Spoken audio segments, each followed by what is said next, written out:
Bonjour, câblage et programmation du thermostat STC3028, c'est tout à l'heure sur cette chaîne.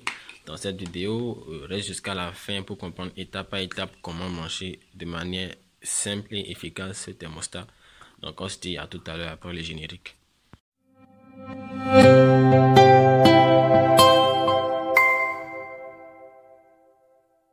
Bonjour, bienvenue dans cette nouvelle vidéo. Ici Smallland, si tu es nouveau sur cette chaîne, ici nous parlons de branchement de thermostat, fabrication de couveuses, élevage de lapins, maraîchage.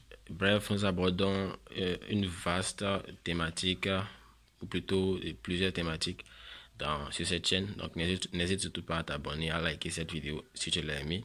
Aujourd'hui, nous allons apprendre à brancher le thermostat STC3028 qui est un contrôleur de température et d'humidité.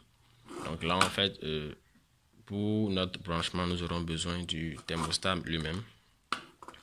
Notre source de chaleur qui sera représentée par la lampe chauffante de 60 watts, accompagnée de sa douille et de deux fils qui sont déjà connectés.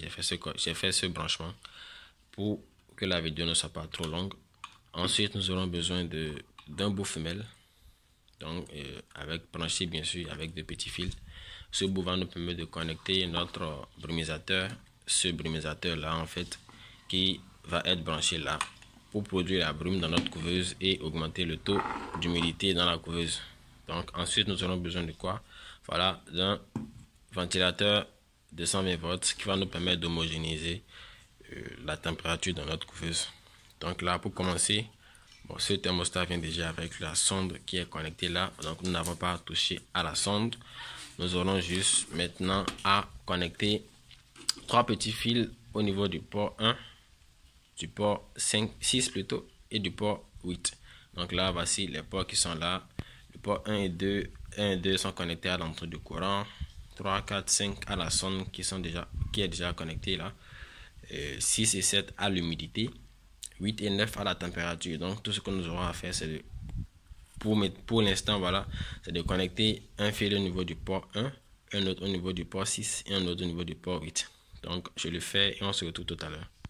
Alors là, qu'est-ce que j'ai fait? Rien de compliqué, j'ai juste connecté les trois petits fils comme je l'ai dit au niveau des ports 1, 6 et 8. Donc 1, 6 là et 8 là. Ensuite, j'ai connecté tous ces fils là ensemble pour en faire une entrée. Ensuite, je vais m'atteler à connecter le port 2 et les autres fils.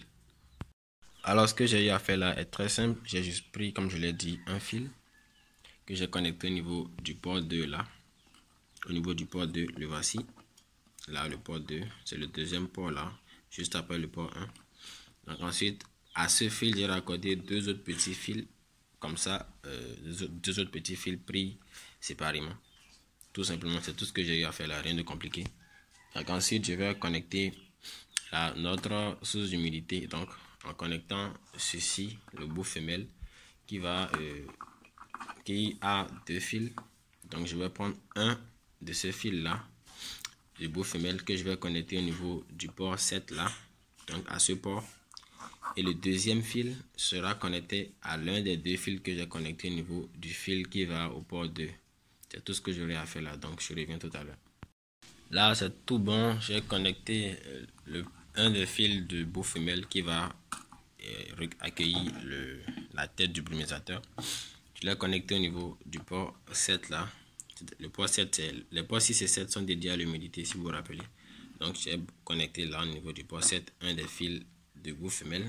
Et le second fil, je l'ai connecté simplement à l'un des deux fils là qu'on avait connecté au fil du port 2.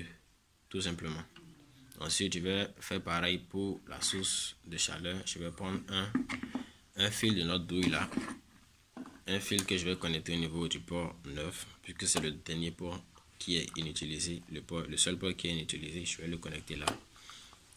Je rappelle que les ports 8 et 9 sont dédiés à la température. Donc, je vais connecter un des fils là au port 9 et le second fil au deuxième fil qui était connecté au fil du port 2.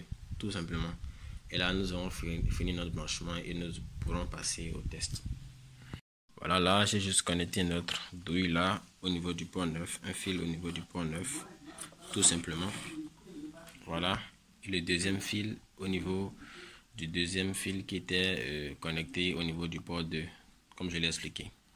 Donc là, en fait, ce que je vais faire, c'est de brancher notre ventilateur, voilà. Je vais le brancher au niveau des fils qui quittent le port 1 et 2, tout simplement. Donc voici les deux fils là. Je vais les brancher là. Je vais brancher les fils du ventilateur là. Et on se retrouve pour le test. Alors là, qu'est-ce que j'avais oublié de connecter? C'était juste le boomal qui va nous permettre de prendre le courant dans la prise.